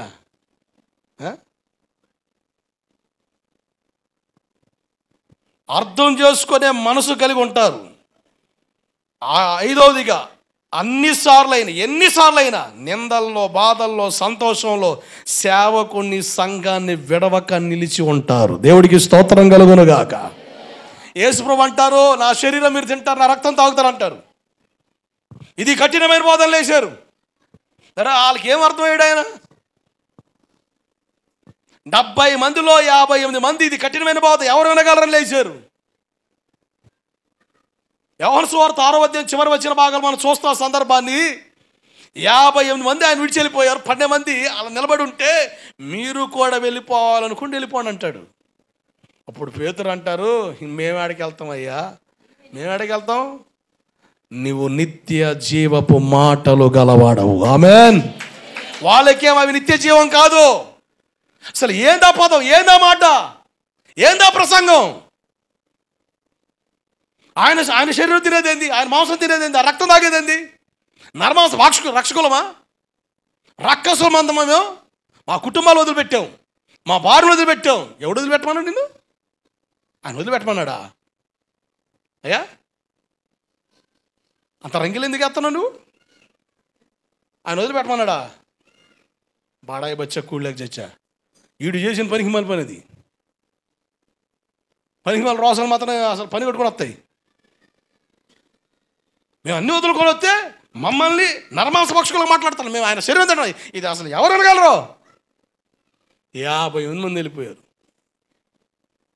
ఆయన ఏర్పాట్లో ఉన్నవారు 12 మంది నిలబడి ఉంటే సౌమ్యంగా ప్రభు అంటారు, మీరు కూడా వెళ్ళిపోవాలంటే వెళ్ళిపోండి అంటే, మేము ఆడికి వెళ్తామయ్యా అన్న మాట తాపేలే. పేతురు అంటారు, నువ్వు నిత్య జీవపు మాటల గలవాడవు. ఆమేన్. హల్లెలూయా. నువ్వు పరిశుద్ధుడివి అంటే పోతూ పోతూ డైలాగులు 2-3 వేసి ఉంటారు వీళ్ళు, నాకు తెలిసి. మరి ఈ చిత్రంగా బావి కాడ ఆ పిల్లతో మాట్లాడింది. ఎవరా పిల్ల? ఎవరా పిల్ల? ఎవరా పిల్ల? మాట్లాడండి, ఎవరా పిల్ల? మనలేమో ఊళ్ళోకి పోయి భోజనం తెమ్మని చెప్పి ఆ పిల్లతో యక్షగాలు మాట్లాడుతున్నాడు. నీ మాటలు వినపడ్డాయి మాకు.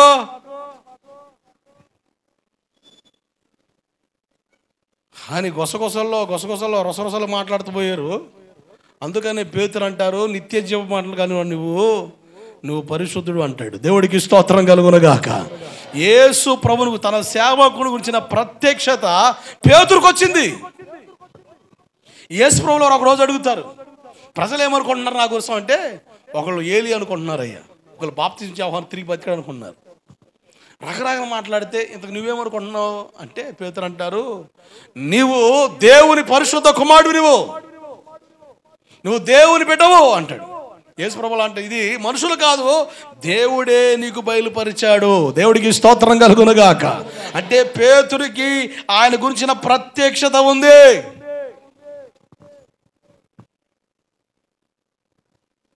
ఎటువంటి పరిస్థితులు గుండా సేవన తర్వాత రకరకాల విషయాల్లో మనం ఎదుర్కొంటూ పోతూ ఉంటాం. ఏ పరిస్థితి ఉన్నా కూడా, ఏ సేవకుని అయితే నీ రక్షణ కొరకు నిలబెట్టి వాడుకున్నాడో, ఏ సేవకుని ద్వారా అయితే నేను ఆత్మీయంగా పోషిస్తున్నాడో, ఆ సేవకునితో పాటు నిలిచి నువ్వు నడవడం, ఉండడం, ఈ లోకంలో వెర్రితనంగా ఉండొచ్చేమో కానీ, వెర్రిగా అనిపించవచ్చేమో కానీ, పర సంబంధమైన విధానంలో అది దీవెనకరమైన అనుభవం. గట్టిగా చెప్తే బాగుంటుంది, ఇంకాస్త గట్టిగా. కొన్ని నోర్లు కలవట్లే అన్నా, అన్ని నోర్లు కలిపితే బాగుంటుందని చెబుతున్నా. చెప్పండి హల్లెలూయా. ఏందో మరి కొన్ని మాటలు చెబితే అమెరికా వాళ్ళు చూసినట్టు చూస్తారు నన్ను. కొన్ని నోర్లు కలవట్లేదు, ఎలాంటి చూస్తున్నారు మీరు? ఆరోదిగా శిష్యుడైన, విశ్వాసైన, పరిచారకుడు ఎట్లుంటాడంటే దేవునికి, సేవకునికి, సంఘానికి అందుబాటులో ఉంటుంది. అది మనకు ఆశీర్వాదం. మొదట దేవునికి అందుబాటులోకి రా, తర్వాత నీ రక్షణ కొరకు వాడిన నీ సేవకునికి, తర్వాత నీ వెళ్ళే సహవాసానికి అందుబాటులో ఉండు.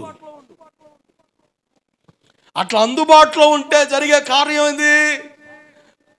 2 కొరింథీ పత్రిక 8వ అధ్యాయం 5వ వచనం ప్రకారంగా, మొదట దేవునికిని అలాగే ఆయన చిత్తం వల్ల మాకును మీరు అప్పగించుకున్నారంటాడు పౌలు గారు. కొలస్సీ 1:28 ప్రకారంగా ప్రతి మనుషుల్ని సంపూర్ణం చేయాల్సిన బాధ్యత సేవకుడికి ఉంది కనుక ఆ వంతులో సేవకుడు నిలిచి చేయగలిగిన ప్రక్రియ ఉంది కనుక అది జరుగుద్ది. అందుబాటులోకి రావాలి. దేవునికి, సేవకుడికి, సంఘానికి ఒక విశ్వాసం అందుబాటులో ఉంటే ఆ వ్యక్తి కట్టబడతాడు. ఇది మనల్ని తయారు చేసే కర్మాగారం, పరసంబంధులుగా తయారు చేసే కర్మాగారం. ఇది దేవుని మందిరం నేను పరలోకానికి యోగ్యులుగా మార్చడానికి ఉపయోగపడే కర్మాగారం. ఇక్కడ ఉపయోగించే పరికరాలు రెండే: ప్రార్థన, వాక్యం. ఇంత మించిన ఎక్కువ పరికరాలు కనబడవు. ప్రార్థన, వాక్యం, ప్రార్థన, వాక్యం. వీటిలో నలగడం ప్రారంభించినప్పుడు, వీటిలో మెలగడం ప్రారంభించినప్పుడు ఆటోమేటిక్గా అన్ని కలగలుపులు నీలోకి వస్తాయి. దేవుడు కోరిన గుణగణాల్లోనికి మనం తీర్చిదిద్దడానికి పరిశుద్ధాత్ముడు మనల్ని నడిపించే విధానంలో నలగడం మనకు ఆశీర్వాదం. ఆరోదిగా సమీపంగా ఉంటాం. ఏడవదిగా సంఘ క్షేమం కొరకు ప్రయాసపడేవారిగా ఉంటాం. అంతే, సంఘ క్షేమం కొరకు ప్రయాసపడతాం. అది నీ వంతు, అది నీ బాధ్యత. అట్లా నిలబడినప్పుడు నీ ద్వారా దేవుని కార్యాలు జరుగుతాయి. నూతన ఆత్మలు సంఘంలో చేర్చబడకపోయినా, నేను అంటాను ఇప్పుడున్న పరిస్థితుల్లో నూతన ఆత్మల సంఘంలో చేర్చబడే కంటే ఉన్న ఆత్మలు స్థిరపడడం చాలా బెటర్ అనిపిస్తుంది. ఎందుకయ్యా అంటే గాలి చేత రేపబడు సముద్ర తరంగాన్ని పోలిన వారిగా మారిపోతున్నారు విశ్వాసులు. స్థిరత్వం లేదు. వాక్యమే నేను స్థిరపరచగలుగుతుంది. వాక్యం నేను బలపరిచేది. ఆ వాక్యాన్ని నువ్వు అంగీకరించి ఒప్పుకొని స్వీకరిస్తే నువ్వు కట్టబడతావు. నేను నమ్మేది ఒకటే: వాక్కును పంపి రోగును బాగు చేశాడు. ఆ వాక్యమే నీకు సర్వ సమృద్ధిగా మారుద్ది. ఆ వాక్యాన్ని నువ్వు వినకపోతే, ఆ వాక్యాన్ని అంగీకరించకపోతే నువ్వు సంఘానికి క్షేమాభివృద్ధిని కలిగించే వ్యక్తిగా మారలేవు. కొన్ని సంఘాలు ఖాళీ అయిపోతున్నాయి. కొన్ని సంఘాల్లో రకరకాల అభ్యంతరాలు, రకరకాల ఆటంకాలు, పరిస్థితులు కలుగుతూ వస్తున్నాయి. ఉన్న సంఘం సతకిలపడే పరిస్థితులు కలగకుండా దాన్ని బలపరిచి నిలబెట్టగలిగితే అదే గొప్ప సేవ కనిపిస్తుంది ఇది ఈనాటి తరానికి. స్థిరపడు, లోతుగా నాటబడు. సంఘ క్షేమం కొరకు నీ వంతుగా నువ్వు చేయాల్సింది ప్రార్థన, క్రమంగా దేవుని సంధికి రావడం. మీకు మాట చెబుతా, బైబిల్ ఒక మాట ఉంది: ఒక అవిధేయత వల్ల అనేకులు పోపుల లేనిపోను కూడా పోపులు అన్నారు. ఒక అవిధేయత వలన అనేకులు, ఒక విధేయత వలన అనేకులు. నువ్వు నమ్మకంగా అసలు సంఘక్షేమం కొరకు నువ్వేం చేయాలని చెప్పి పెద్ద రీడింగ్ తీయొద్దు. నీకు సింపుల్ మాట ఒకటి చెప్తా. నువ్వు ప్రారంభంలో ఏ సంఘంలో అంటకట్టబడ్డావో ఆ సంఘంలో చివరి వరకు నమ్మకంగా, మానకుండా, క్రమంగా, ఎక్కడ కూడా అలజడి కానీ, ఎక్కడ కూడా గలిబిలి కానీ, కాస్త ఊగిసలాడు కానీ కనబడకుండా న్యాయబద్ధంగా క్రమంగా అక్కడ సావాసం వెళ్ళడం వలన నీకు తెలియకుండా నువ్వు చేసే పని ఏంటి తెలుసా? ఆటోమేటిక్గా నువ్వు పాటించే ఈ విధానం కొంతమందిని ప్రభావితం చేస్తుంది. ఆమేన్. మీకు అర్థం అవ్వడం, కొంతమంది కొత్తలో భలే పాతనకు వస్తారు. ఇక వచ్చేటప్పుడు అక్క పాతన రా అన్న ఆమె తీసుకొస్తుంది, అమ్మ పాతన రా అని వస్తారు. కొంతకాలానికి వాళ్ళు బ్రేక్ అవుతుంటారు. మీరు ఎప్పుడన్నా చూడండి, నేను విశ్వాసం గమనిస్తుంటాను. ఇక వాక్యానికి ముందు ఆరాధన నడిపిస్తాం కదా, ఆరాధన అయిపోయిన తర్వాత ఆమేన్ అనగానే ఏ ఒక్కరోజైనా వెనక్కి తిరగకుండా ఉన్నాను. ఎందుకు వెనక్కి చూస్తున్నావు? అమ్మా ఎవరెవరు వచ్చారా? ఇంతకు నేనేనా? అన్నం కాడాడు చూస్తావా? అన్నం కొండ కాడాడు చూస్తావా? అమ్మా కొంతమంది చూస్తున్నా బలి నవ్వు వస్తుంది. ప్రార్థన ఎందుకు వెనక చూస్తా నువ్వు? ఏమన్నా ఫైనాన్స్ వాడు వచ్చాడా డబ్బులు ఆడడానికి? లేడుగా, రాడుగా ఆడికి. ఎందుకు వెనక చూస్తున్నావు? ఇంతకు ఎవరిని వచ్చారు? కొంతమంది తేరు చూస్తారు. ఎంతమంది వచ్చారు? మరి భోజనాలు పెట్టాలిగా, అయిపోయి అన్నాలు పెట్టాలి కదా, అందుకని మొత్తం తేరు చూస్తారు. ఇక చూసుకో మెల్లగా తగ్గుతుంది. ఇప్పుడు విజ్ఞాపన కోటం ఉంది, కొద్ది నెలల చూపు మీద వస్తారు, అప్పుడు భలే ఫ్లోటింగ్ ఉంటుంది. సడన్గా ఒక్కొక్కరు బ్రేక్ అవుతా వస్తారు. అప్పుడు సంఘంలో శనివారం రాకపోతే నేను బల్లెవా అంటే కొంత అమ్మో లేని పని గొడవ, అయ్యో ఇవ్వకుండా ఉంటాడు, ఈ మంచి అమ్మలోడు కాదు, అయ్యో చేసిన చేస్తాడు, ఎందుకు వచ్చింది గొడవ అని వస్తాం. కొంతమంది రారు, సోత్తారు ఎవరు రావట్లేదుగా. అక్క ఏందో బాప్తి తెలుసు ఎంతమంది ఉన్నారు మన చర్చిలో, ఒక్కరు రారేంది, ఎంత బాధ్యత తీసుకున్నావు నువ్వు. మరి ప్రార్థన చేయ, ఉపవాసం ఉండి దేవుడికి స్తోత్రం కలుగునుగాక. అంటే ఒక్కళ్ళు మానితే ఆటోమేటిక్ దాని ప్రభావం 10 మంది పడుద్ది. అలా మానకుండా నువ్వు క్రమంగా రా, నీకు తెలియకుండానే సంఘక్షేమాభివృద్ధిలో ఒక వంతుగా నువ్వు ఉంటావు. దేవుడికి స్తోత్రం కలుగునుగాక. నువ్వు దాని పెద్ద రీడింగ్ అవసరంలే. తర్వాత ఈ చిన్న మెట్లు ఎక్కుంటారా, తర్వాత సంగతి జాగ్రత్త. సంఘ క్షేమాభివృద్ధి కొరకు నీ వంతు నువ్వేం చేయగలవు? దేవుడు ఈ పొలంలో నాటాడు, ఇక్కడున్న నువ్వు నీ ద్వారా సంఘ క్షేమాభివృద్ధి జరుగునట్లుగా నువ్వేం చేయగలవు? ఆ వంతులో నువ్వు నిలబడి నమ్మకంగా నడవడం ద్వారా నీ ద్వారా దేవుడు ఘనపరచబడతాడు. దెర్బే, ఇకోనియా, లొస్రాలో తిమోతి అని ఒక శిష్యుడు ఉన్నాడు. ఒక అద్భుతమైన అనుభవాలు తిమోతిలో ఉన్నాయి. ఇతను చిన్న వయసులోనే వాక్యం నేర్చుకున్నాడు. జాగ్రత్తనండి, శిష్యుడు కొన్న మరికొన్ని అనుభవాలు చెప్తాను, ముందుకెళ్తా. సోది వినేవాడు కాదు, వాక్యం నేర్చుకునేవాడు శిష్యుడు. ఎవరు చెప్పండి? సోది వినేవాడు కాదు, పిచ్చాపాటి మాట్లాడినవాడు కాదు, వాక్యం నేర్చుకునేవాడు శిష్యుడు. శిష్యుడికి ఉండే లక్షణం ఏంటి?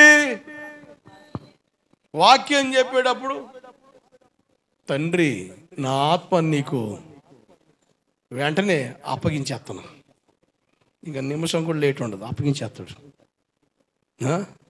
ఇంకంతేగా, నాకు భయం పుట్టుద్ది.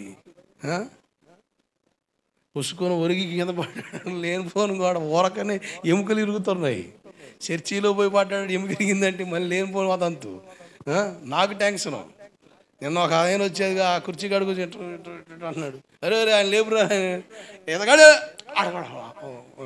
వెనకరా, మళ్ళా వెంటనే క్షణం లేడు, ఒరే మలిపిపోతాడు, వామ్మో మొత్తాన్ని కవర్ చేస్తాడు మనిషి. వాక్యం చెప్పేటప్పుడు కమ్మని నిద్రపోతాం, ఆ వాక్యం అయిపోయిన తర్వాత కూర్చోబెట్టు, అసలు ఊరు మొత్తం ముచ్చట్లు ఇళ్ళ కాడ ఉంటాయి. భలే చెబుతాం. ఇప్పుడు నువ్వు శిష్యుడువా? ఎవరు శిష్యుడికి ఉండే లక్షణం? వాక్యం నేర్చుకుంటాడు. నిద్రొత్తే మొహం కడుకుని నిలబడి వాక్యం నేర్చుకో. మా పాస్టర్ వాక్యం చెప్పేటప్పుడు నిద్రొత్తే తొట్లుండే, ఆ తొట్లో తలక పెట్టి టెక్టేషన్ వాళ్ళం, నిద్ర రాకుండా ఉండండి, ఆల్రెడీ ప్రార్థన. వెనకాల నిలబడి వాక్యం వినేవాళ్ళం. నేనైతే సేవ చేయగలనుకోలే, చక్కగా ఉద్యోగం చేద్దాం అనుకున్నా. కానీ దేవుడు ఎంచుకోవడం కారణం అంటే కొన్ని విషయాల్లో నన్ను పరిశీలించాడు అనుకుంటున్నాను. నేను నేర్చుకో. నేను అనేది ఏంటంటే ఒకటే, వాక్య ప్రేమికులుగా మనం ఉండాలి. దేని ప్రేమించాలి? వాక్యం అంటే పిచ్చి ఉండాలి అంతే. వాక్యం నేర్చుకునే విషయంలో నేను ఒక టాపిక్ నేర్చుకుని భలే ఇంట్రెస్ట్ చూపిస్తా. ఎందుకంటే చాలా విషయాలు నాకు కూడా నేను కూడా నేర్చుకుంటున్నాను కనుక. మీతో పాటు ఎన్ని విషయాలు నేర్చుకుంటున్నాను నేను, చాలా విషయాలు. క్రమంగా మాట్లాడడం వల్ల చాలా విషయాలు నేను కూడా నేర్చుకుంటున్నా. అక్కడొక మాట అక్కడ మాట చెప్తే నాకు రాదు, కానీ ఒక మాట పట్టుకొని దాన్ని జాగ్రత్తగా దాన్ని ఆలోచన చేసి ప్రార్థనాపూర్వకంగా సిద్ధపరిచి దాన్ని మీ ఎదురు తీసుకొస్తుంటే నేను కూడా చాలా విషయాలు నేర్చుకోగలుగుతున్నా. పనికి మనం ముచ్చటి వినేవాడు శిష్యుడు కాదు, వాక్యం నేర్చుకునేవాడు శిష్యుడు. తన సమస్యలకు పరిష్కారం కొరకు వచ్చేవాడు కాదు, సమర్పించుకునేవాడు శిష్యుడు. దేవుడికి స్తోత్రం కలుగునుగాక. ప్రభా, నా ఈ బాధలు తీర్చిన ఆయన, నా ఈ గండాలు తీర్చిన ఆయన, నాకు ఈ కష్టాలు తీర్చిన ఆయన, నన్ను ఎత్తవతలు ఈ ప్రభు అని ఇటువంటి ప్రార్థనలు చేసేవాడు కాదు, సమర్పించుకునేవాడు. అందుకనే భక్తుడు అంటాడు, సమర్పణతో, అది ఆయన పాట, నీ పాట నేను చెప్తా ఇను. సమస్యలతో ఆరాధించేదా నిన్నే. ఈ సమర్పణ కాదు, ఇది సమస్య.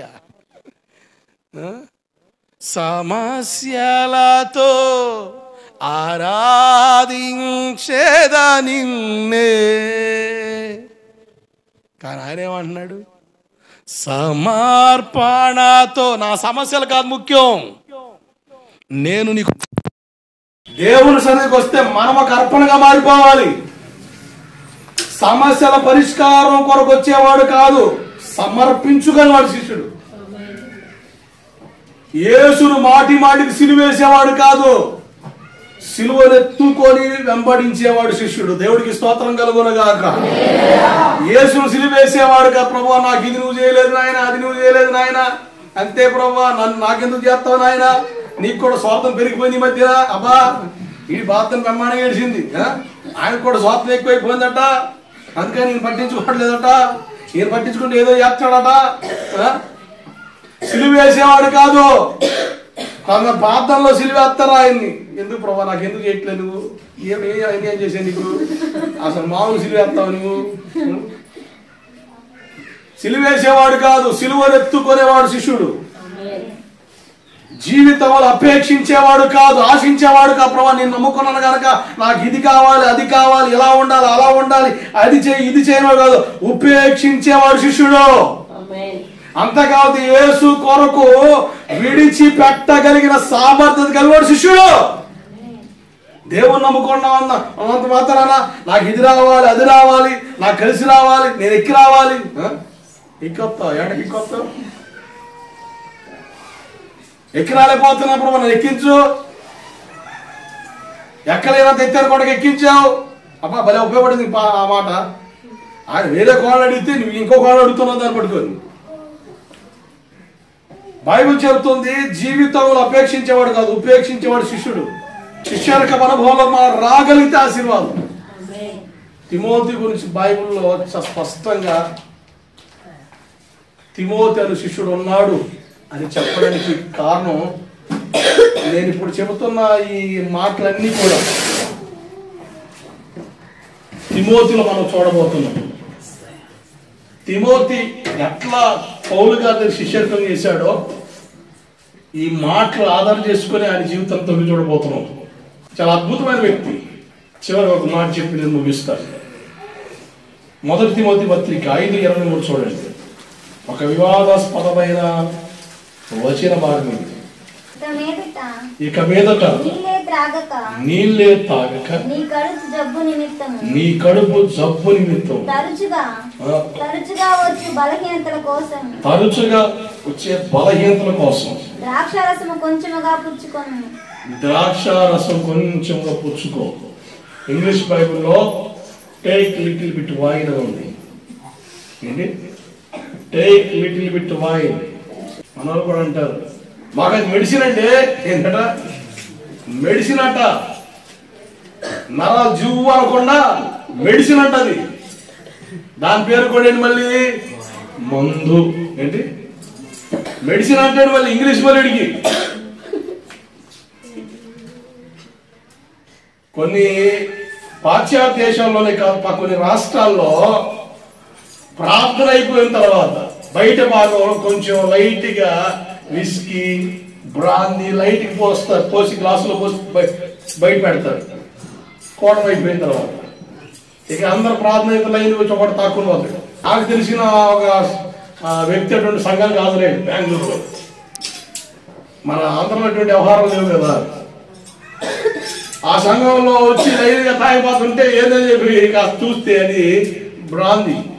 అన్న ఏంది అంటే, ఎందుకు అట్లా ఆశ్చర్యపోతావు, బైబిల్లో ఉందిగా నీ కడుపు జబ్బు నిమిత్తం కొంచెం ద్రాక్ష రసం తీసుకొని వైన్ తీసుకోమని ఉందిగా. ద్రాక్షల్ని నేరుగా మనం జ్యూస్ చేస్తే అది ఆరోగ్యం.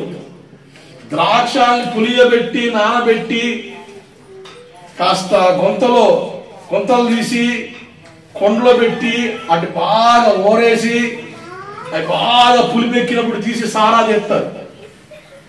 అట్లా బాగా నానబెట్టి రోజు తరబడి నానబెట్టి చేస్తే దాంట్లో వచ్చేది మందు. అది ఆరోగ్యాలు కాదు. పౌలు గారు చెప్పింది ఏంటంటే ద్రాక్ష రసం. మన సెంటర్కి వెళ్ళినప్పుడు జ్యూస్ పాయింట్ ఉంటే గ్రేప్ జ్యూస్ కావాలని చూసా అది.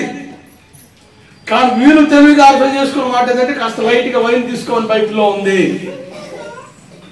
అని. వితండవాదం చేసే బోధకులు ఉన్నారు, విశ్వాస బృందాలు ఉన్నాయి. అంటే వాక్యాన్ని వక్రీకరించే విధానాల్లో చాలా సంఘాలు తలమూటలు పడుతున్నాయి.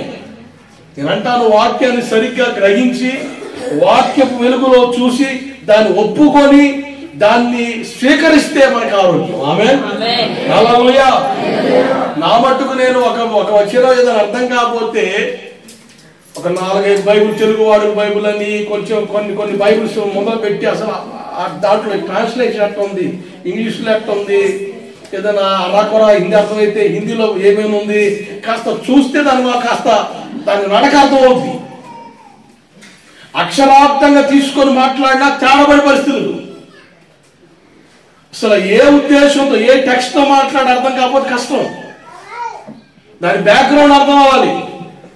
అవన్నీ జాగ్రత్తగా పరిశీలించి ఆత్మదేవుని నడిపింపును ఎరిగి దాన్ని స్వీకరించిన ఆశీర్వాదం. ఈరోజు చాలా మంది కొన్ని వాక్యాలు వక్రీకరించేస్తున్నారు. దాన్ని అనుకూలంగా మార్చడం ద్వారా సంఘాలకి దుర్బోధ లేకపోతే బలహీనపరిచే ఆలోచనలు సంఘాల్లోకి వస్తున్నాయి. ఈ మధ్యకాలంలో కొన్ని ఏరియాస్లో తిరుగుతున్నారు, బళ్ళు వేసుకొని బ్యాచెస్ గా సేవకులు బైబిల్ క్లాసులు పెడతాం, తరఫీదు ఇస్తాం. ఇట్లా నాకు తెలిసిన పాస్ గారి దగ్గరికి వచ్చారు. అన్న ఎవరు వచ్చారు పరిస్థితి, అదే ఎవరు కనుక్కోరానైనా నువ్వు తెలియకుండా చెప్పండి మా ఏరియా అక్కడ వాళ్ళు ఉన్నారు అన్న తెలుసుకోవాలంటే వాళ్ళు విశ్రామం బ్యాచ్ వాళ్ళు చాలా డేంజర్ అన్నదైనా ఈ వర్షం అక్కడ రాంగ్. అది కొన్ని విషయాల్లో వాళ్ళు ఖచ్చితంగా మాట్లాడతారు, దాంట్లో ఇబ్బంది లేదు. కానీ వర్షన్స్ కొన్ని రాంగ్స్ ఉన్నాయి. అసలు వాళ్ళు మాట్లాడే తీరులో సంఘాలు గలిపిలు రేపి వస్తాయి. అడ్డోళ్ళతో అసలు ఎంటర్ కానివ్వదని చెప్పారు. రకరకాల బోధలు వచ్చినాయి.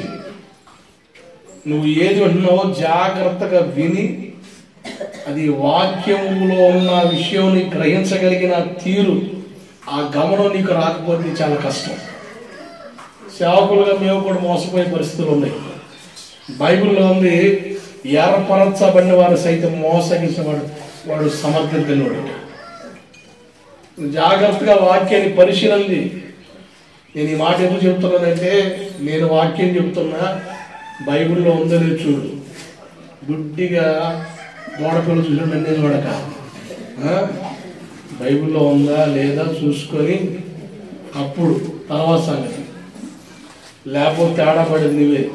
నేను మాట్లాడేది వాక్యంలో లేదు అనుకో, తీసి పక్కన పెట్టే అవసరం లేదు. అసలు ఉపయోగం లేదు, అది తీసి పక్కన పెట్టే. ఉపయోగకరమైందా, అది వాక్యంలో చెప్పబడిందా, దాన్ని అంగీకరించు, స్వీకరించు. ఖచ్చితంగా భక్తిలో కట్టబడతావు. దేవుడు అట్టి కృపించును గాక.